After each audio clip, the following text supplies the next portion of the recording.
ఆయమ్మా, ఆయమ్మా, ఆయమ్మా, అమ్మా పూజలో ఉన్నానమ్మా, ఇప్పుడే వచ్చేస్తాను. కాఫీ ఎక్కడమ్మా? నాకు పొద్దున్నే కాఫీ తాగకపోతే నాకేం పోతుందని తెలుసు కదా. అమ్మా పూజలో ఉన్నానమ్మా, కాఫీ చేసి ఇప్పుడే పట్టుకొస్తాను. ఇంకేమన్నా కావాలా? ఓ, ఎవరు? అత్తమ్మనా? సరేలేండి. మా ఇంట్లో ముగ్గురు ఆయమ్మలు ఉండేవాళ్ళు. నేను ఏ పని చెప్పినా ఇలాగే చేసి పెట్టేవాళ్ళు. మిమ్మల్ని చూసి ఆయమ్మ అంటున్నారు. పిలుపులో ఏముందమ్మా, పిలిచే మనసులో ఉందా? ఏమిటో అది. అదేనమ్మా, ఆప్యాయత, అనురాగం, అనుబంధం. హా, మీ ఇళ్లలో ఆప్యాయతలు ఉంటాయి, మా ఇళ్లలో అఘాయిత్యాలు, అమానుషాలు, అక్రమాలు ఉంటాయి. అదేగా మీ ఉద్దేశం? అమ్మా నా ఉద్దేశం అది కాదమ్మా, నన్ను తప్పుగా అర్థం చేసుకున్నావు. తప్పుగా అర్థం చేసుకున్నారు కాబట్టి తప్పటడుగులేసి ఈ దడకల్లో పడ్డాను. అమ్మా నీ మనసు బాగుండట్లేదు, కాఫీ చేసి ఇప్పుడే పట్టుకొస్తాను. ముందు ఆ పని చేయండి.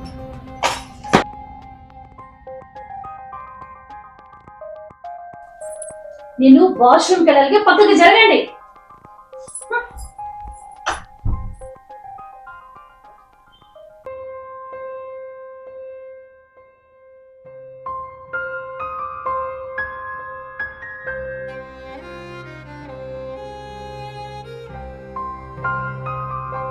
కోడలు పెట్టే బాధలు ఎవరికైనా తెలిస్తే ఇంటి పరువు పోతుంది.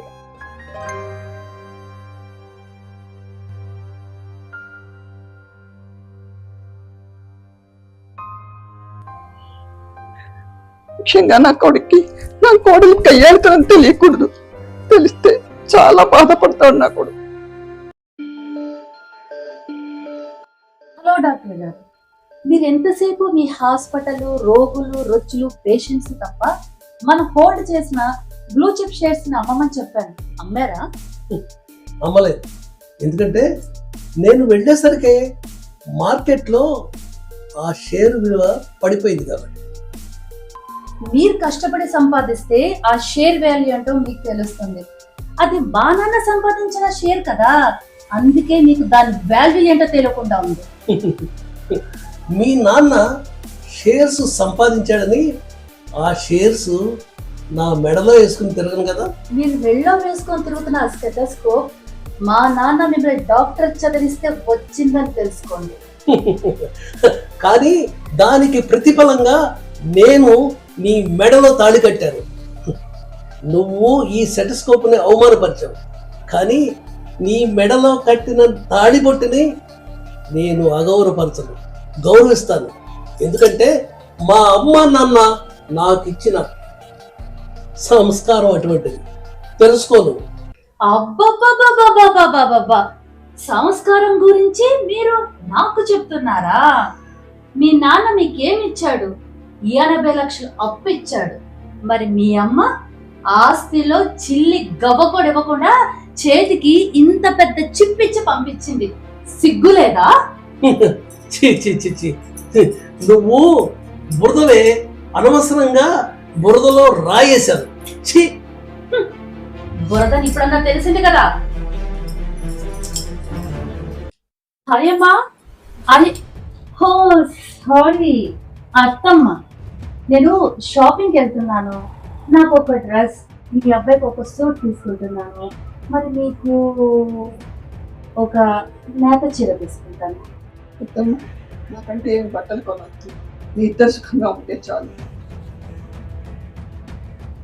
అయ్యయ్యో, అలా అనకండి అత్తమ్మా. నాకు అమ్మైనా మీరే, అత్తైనా మీరే. నేను ఇది ప్రేమతో మీకు చీర కొంటానంటే వద్దంటానండి.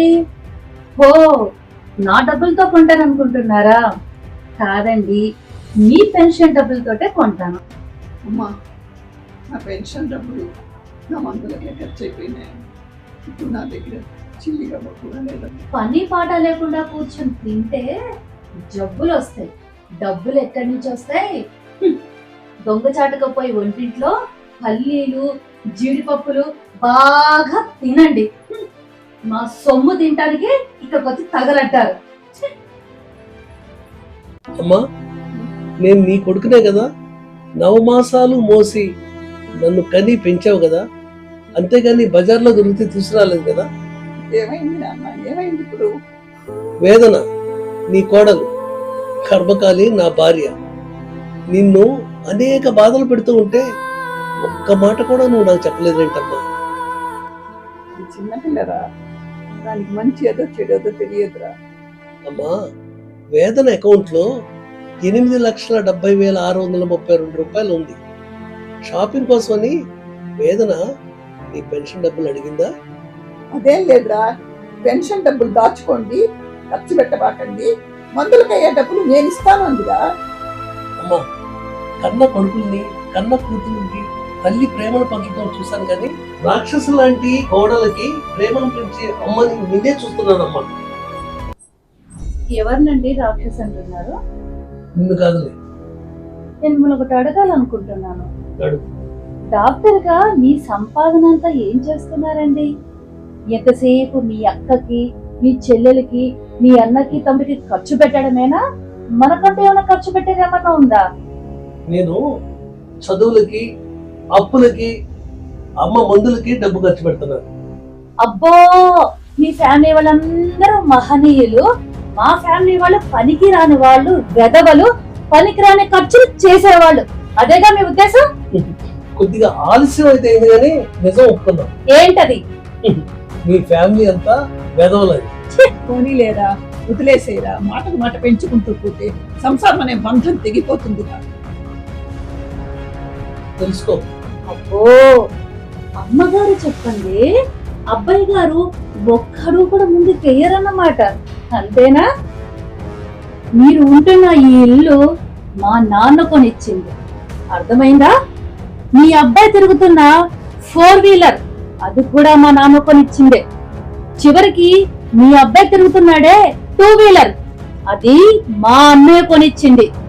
చివరికి మీరిద్దరు వేసుకున్న బట్టలు నా డబ్బుతో నేను కొనిచ్చినవే మీరు వేసుకొని తిరుగుతున్నారు, అర్థమైందా?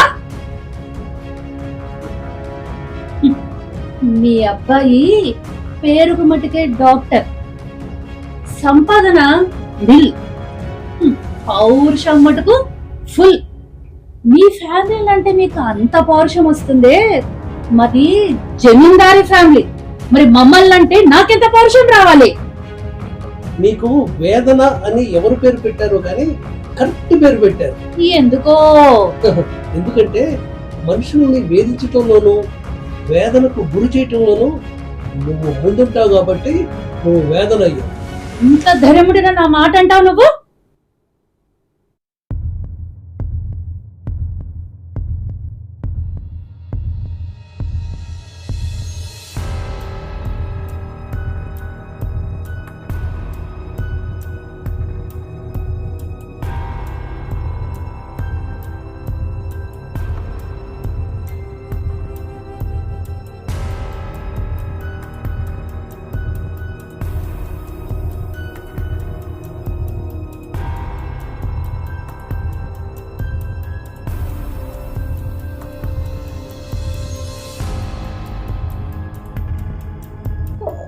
ఏమైంది వేదన? మా నాన్నగారు ఆస్తులని జప్తు చేశారట అండి. మా నాన్నగారు మాకు తెలియకుండా తన ఆస్తులని తాకట్టు పెట్టారట. మా నాన్నగారు ఉంటున్న బంగ్లా, ఆయన వాడుతున్న కారు, ఆయన తిరుగుతున్న 2-వీలర్, మా నగలు, ఆస్తులు, పొలాలు అన్నీ జప్తు చేశారట అండి. ఇప్పుడు మేము రోడ్డు మీద పడ్డామండి. ఇవన్నీ నాకు ముందే తెలుసు. ముందే మీకు తెలుసా? ఎలా? ఎందుకంటే మా తాతల తండ్రుల అప్పటి నుంచి మీకు మాకు వ్యాపార లావాదేవీలు ఉన్నాయి. మీ నాన్నగారు తాకట్టు పెట్టింది ఎవరికో కాదు, మా తాతగారికి. అవునా? 30 సంవత్సరాల కోర్టు కేసు మేమే గెలిచాం. మీ ఆస్తులు ఇప్పుడు మా ఆస్తులు అయ్యాయి. పోనీలేండి, మా నాన్న ఆస్తి మనకే కదా వచ్చింది.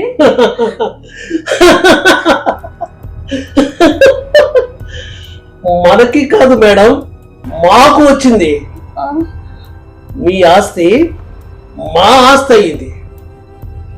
ఇప్పుడు మీ ఆస్తికి వారసురాలు ఎవరో తెలుసా? ఎవరండి? మా అమ్మ, మీ అత్త Sumitra Devi. Now you can go. You can go. Get out from my house. Go. No. No.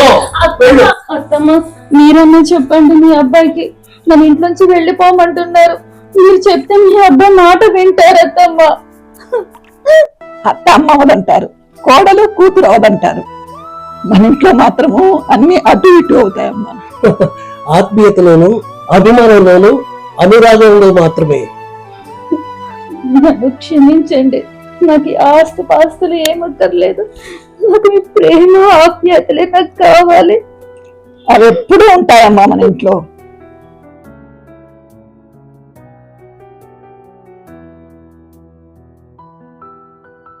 ఏ నవల చూసినా, ఏ సీరియల్ చూసినా, ఏ సినిమా చూసినా అత్తగారి సాధింపులు, వేధింపులు గురించి వింటూ ఉంటాం. మరి అత్తగారిని సాధించి వేధించి భర్తను బాధ పెట్టే భార్యలు లేరా అంటే ఉంటారు. ఐశ్వర్యంతో కన్ను మిన్ను కనుక అత్తవారి ఇంటిని నరకం చేసే ఓ కోడలి కదే ఈ వేదన. పెళ్లి ముందు తల్లిదండ్రులు దేవుళ్ళైతే పెళ్లి తర్వాత అత్తమామల్ని, భర్తని దేవుళ్ళుగా భావించాలి. అప్పుడే ఆ సంసారం సుఖ సంసారం అవుతుంది. వాదన వద్దు, వేదన వద్దు, అన్యోన్యతే ముద్దు.